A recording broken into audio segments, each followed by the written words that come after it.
The day I got served, I was cutting the grass in my front yard on Elmwood Drive. It was a Tuesday morning, nothing special about it. I had the mower going. The sun was out. Coffee was still warm on the porch railing. Then a car I didn't recognize pulled up to the curb. Man in his 40s, suit, leather briefcase. He walked up my driveway like he owned it. "Gerald Sutton?" "That's me." He handed me a manila envelope and walked back to his car without another word. "My name is Gerald Sutton. I'm 63 years old, retired electrician from Columbus, Ohio. I started Sutton Electrical back in 1991 when I was 29 years old with a used van and a toolbox. Sold the company 4 years ago for $340,000 when my knees started telling me it was time. I thought that money was going to carry me through retirement. I thought I had things figured out. I was wrong about a lot of things. I stood in my driveway holding that envelope. Inside was a lawsuit. My own daughter Lorraine and her husband Martin Hale were suing me for $25,000, breach of oral contract, promissory estoppel, emotional distress. The complaint said I had made repeated promises to fund their honeymoon, that they had relied on those promises, and that my withdrawal of support was willful and damaging. I had to read it 3 times before the words stopped blurring. Let me back up about 6 weeks. Lorraine got engaged to Martin Hale 2 years ago. I did not have a good feeling about Martin from the start, but she was 32 years old, and it was not my call. Martin was in real estate, had been for about 4 years, and in those 4 years I never once saw him close a deal he was proud of. He talked a lot about deals he was about to close. That was different. When they started planning the wedding, Lorraine asked me if I could help. I said yes. I always said yes, that was the problem. Over the next several months I covered the venue deposit at Riverside Gardens, the catering contract, the photographer, the florist, the band. Every time a new invoice came in, Lorraine would call and I would write the check. I did not complain. Beverly, my late wife, had dreamed of seeing Lorraine get married. Beverly passed 4 years ago from ovarian cancer, same year I sold the business. I was doing this for both of us. That is what I told myself. The final wire transfer cleared on a Thursday afternoon, $58,000 total for the wedding. I called Lorraine to confirm. She picked up and I could hear music and people laughing in the background. She thanked me, said, "That's great, Dad." The way you say something when you're only half listening. "What time should I be there Friday?" I asked. "For the rehearsal dinner. I can come early if you need anything set up." There was a pause. Then Martin's voice came on the line. "Hey, Gerald. Actually, the rehearsal dinner is just the wedding party and immediate family.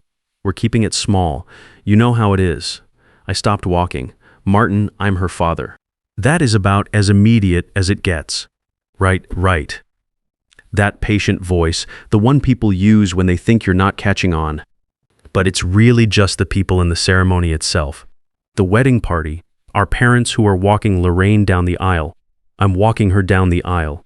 "Actually," he said, and I heard Lorraine whispering something in the background, "we decided Carolyn would do it." Her Aunt Carolyn. Since Beverly isn't here anymore, it feels more balanced. Carolyn is Beverly's younger sister. She lives up in Cleveland. She sees Lorraine at Christmas when the weather cooperates and sends a birthday card in March that usually arrives in April. "Lorraine," I said, "is that what you want?" She came back on the line. "Dad, Martin's family has certain traditions. It just makes more sense this way. You understand, right?" I told her I understood. I hung up. I stood in my kitchen, the one Beverly and I had redone together 22 years ago, the one where she used to have the coffee going before I was even awake. I opened the drawer where I keep my project notebooks and pulled out the one I had started 3 years ago, the month Lorraine first brought Martin home for dinner. I am an electrician. I keep logs. It is how I was trained and it became how I live. Every transfer, every check, every time I said yes was in that notebook. $15,000 for the down payment on their condo when they moved in together. $8,000 to cover their credit cards after Christmas 2 years ago. $112,000 for Martin's real estate investment venture that he stopped talking about after about 8 months. $4,200 in smaller amounts for car repairs, a medical bill, a tax shortfall that turned out to need less than Martin said it would. $58,000 for the wedding. Total, $97,200. I sat down at the kitchen table and looked at that number for a long time. Beverly and I had saved 5 years to afford the down payment on this house. $97,200 was more than I had earned in my first 3 years running Sutton Electrical. It was money I had set aside so I would not be a burden on anyone in my old age, and I had handed it out in pieces, a few thousand at a time, because I kept telling myself it was what fathers do. That night, I did not sleep. I sat in Beverly's reading chair, the one with the cushion she made herself, and I looked at our photo on the mantel. We got married at the courthouse in 1987 with $40 between us and two witnesses who were also our ride home. No Riverside Gardens, no $58,000, no band. Just Beverly in her good blue dress and me trying not to look as nervous as I was. She would have seen Martin coming from a mile away. She always could read people faster than I could. The morning after that phone call, I was up at 5 to 45. That used to be Beverly's habit, not mine. She always said the quiet before the world wakes up is when you hear yourself think clearly. I never understood that until I found myself sitting at the kitchen table in the dark with my bank statement spread out in front of me. I logged into the joint checking account, the one I had set up so Lorraine could cover real emergencies, the kind that could not wait for a check to clear. Balance: $3,247. It should have been closer to $8,000. I pulled the transaction history, $500 withdrawn 3 weeks ago. Note said car repair, $1,200 in 2 weeks ago. Medical copay, 2,108 days ago. Unexpected tax payment. All of it while I was wiring money for catering deposits and floral arrangements. I sat with that for a minute, then I picked up the phone and called First National when they opened at 9. I removed Lorraine from every account I had, checking, savings, the investment account I rarely touched. All of it, the whole thing took about 25 minutes. She called that afternoon. "What did you do?" Not a question. Her voice was tight, the way it gets when she has already decided how the conversation is going to go. "I closed the joint account and removed your access to the others. The bank called me, all of them, Dad." "Why would you do that?" "Because I looked at the transaction history this morning." Silence. "Lorraine, you pulled nearly $4,000 out of that account in the last 3 weeks, while I was paying for your wedding. We needed it. Martin's pipeline has been slow, and we had bills coming in. So do I. You're retired? What expenses do you even have?" I had to take a breath before I answered that. "I have a mortgage. I have utilities. I have a doctor I see every few months for my knee. I have a life, Lorraine. I am 63, not dead. You have plenty coming in between the pension and what you got from the business sale. You've always said you wanted to help us get started. I have given you $97,000 in 3 years. You are started." Another silence, longer this time. "This is about the rehearsal dinner," she said finally. "You are doing this because we didn't include you. I'm doing this because you replaced me with Carolyn. You have been pulling money from my account without asking, and you're about to get married on $58,000 I paid for while I sit in a pew like a distant cousin. But sure, call it the rehearsal dinner if that is easier." Her voice shifted. Softer now, the tone she used when she wanted something. "Dad, the honeymoon. We were counting on you to help with that. You always said you would help us get a real start. You have had your real start, several of them. If you cut us off now, you're going to regret it." The softness was gone, something else in its place, flat, certain. "Is that a threat?" "It is just the truth," she said. "We will handle this our own way." She hung up. I thought about that call a lot over the next 3 days. The way her voice changed, the way it did not sound like anger, it sounded like a door closing. On Thursday morning, I found out what she meant. That was the day the man in the suit came up my driveway. I have already told you what was in that envelope. What I have not told you is what Martin had been doing in the months before any of this. I found out later through Sandra and through a conversation with a neighbor of theirs named Phil Greer, who had known Martin before Lorraine did. Martin had told at least 2 people in his office that Lorraine's father was sitting on the proceeds from a business sale and would take care of things when needed. He said this in casual conversation. "The way you mentioned something you consider already settled." Phil told me Martin had also borrowed $3,500 from a coworker, said it was for a family medical situation, and had not paid it back. That was Martin. Not a man who got pulled into something. A man who had been running a plan from the start and was patient enough to let it develop slowly. I did not know any of that the day I got served. I just sat at my kitchen table with a lawsuit in my hands, wondering how a man gets here. That night, my phone rang. Unknown number. I almost let it go to voicemail. "Mr. Sutton, my name is Sandra Price. I am a family law attorney here in Columbus. A colleague mentioned your situation. I understand you may have been served today. About 2 hours ago. Are you represented? Not yet. Would you be willing to meet tomorrow morning? No charge for the consultation. I said yes. Sandra Price had an office on High Street, second floor, view of nothing in particular. She was 51, frameless glasses, the kind of stillness that comes from having sat across from a lot of bad situations and not been surprised by any of them. She read the complaint without saying a word. When she finished, she set it down flat on the desk. This is financial elder abuse dressed up as a contract dispute. I am 63, I said. You are over 60. You're widowed, and you have family members making financial demands and now taking legal action when you stopped complying. That fits the pattern. She picked up her pen. Tell me everything. Start from the beginning. So I did. Beverly dying, selling the business, the 3 years of checks, the joint account, the rehearsal dinner, Carolyn walking my daughter down the aisle at the wedding I paid for, the phone call where Lorraine told me I would regret it. All of it. Sandra listened and took notes in small, clean handwriting without interrupting once. When I finished, she looked up. Do you have documentation? Bank statements going back 4 years, every check. I keep a log by project. It is a habit from running the business. She almost smiled. Good, because we are not just going to defend this lawsuit, we are going to take it apart. We spent the better part of a week building the case. Sandra had a system. She wanted everything organized by date, by category, by amount. I brought her the notebooks, the bank statements, the canceled checks, every text message where Lorraine had asked for money, and every reply where I had said yes. We laid it all out on her conference table and went through it piece by piece. $15,000 for the condo down payment, June 3 years ago. $8,000 for the credit card balances, January 2 years ago. $12,000 for Martin's real estate investment fund, which he had described to me as a sure thing and which had quietly stopped being mentioned about 8 months after I wired the money. $4,200 across smaller amounts, car repairs and a medical bill and a tax shortfall. $58,000 for the wedding. Total, $97,200. Sandra organized it into a binder with tabs and highlighted totals. She called it the nuclear option. If they want to push this in front of a judge, she said, we show the judge exactly what kind of people we are dealing with. She also told me something I had not known how to name until she said it out loud. Martin has been working this from the start, she said. The pattern is too consistent to be accidental. Every request comes through Lorraine, but the timing and the amounts track with his business failures. The condo request came right after his first venture fell through. The credit card bailout came after a quarter where he closed nothing.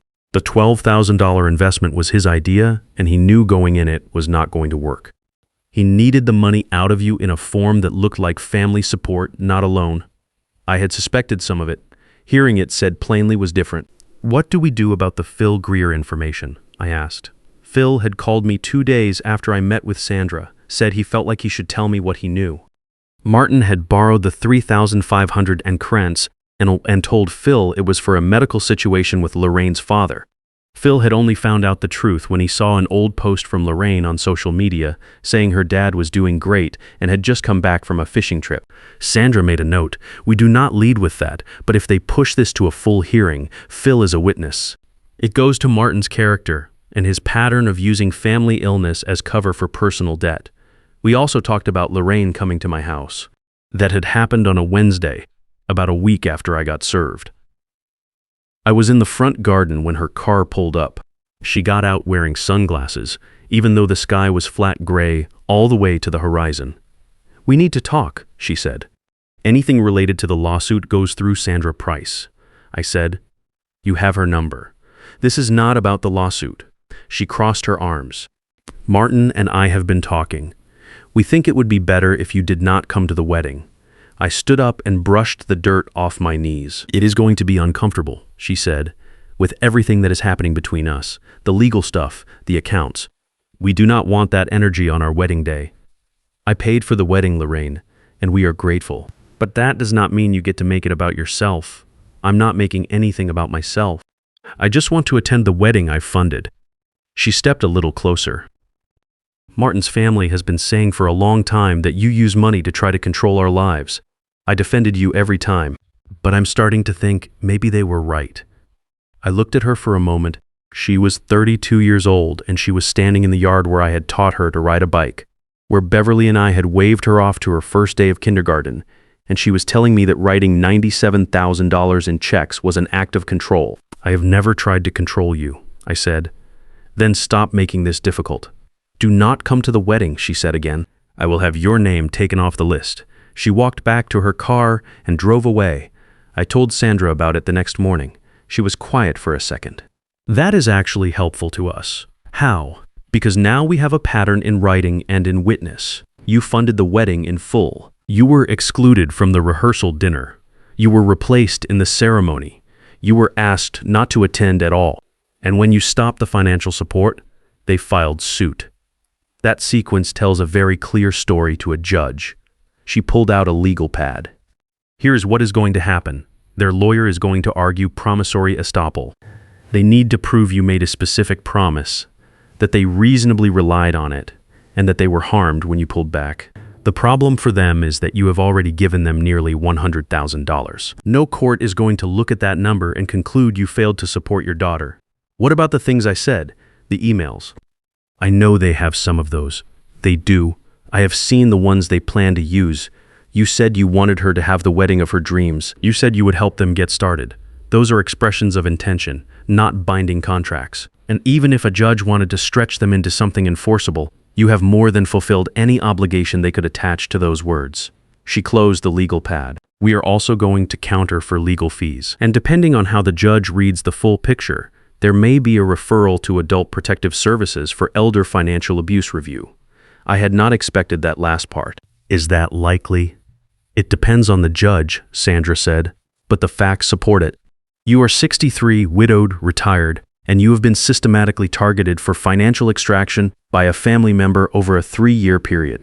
That is the definition of the pattern they are trained to look for. I drove home that afternoon and sat on the back porch for a while. Beverly's azaleas were coming up along the fence line, same as they did every spring without anyone asking them to.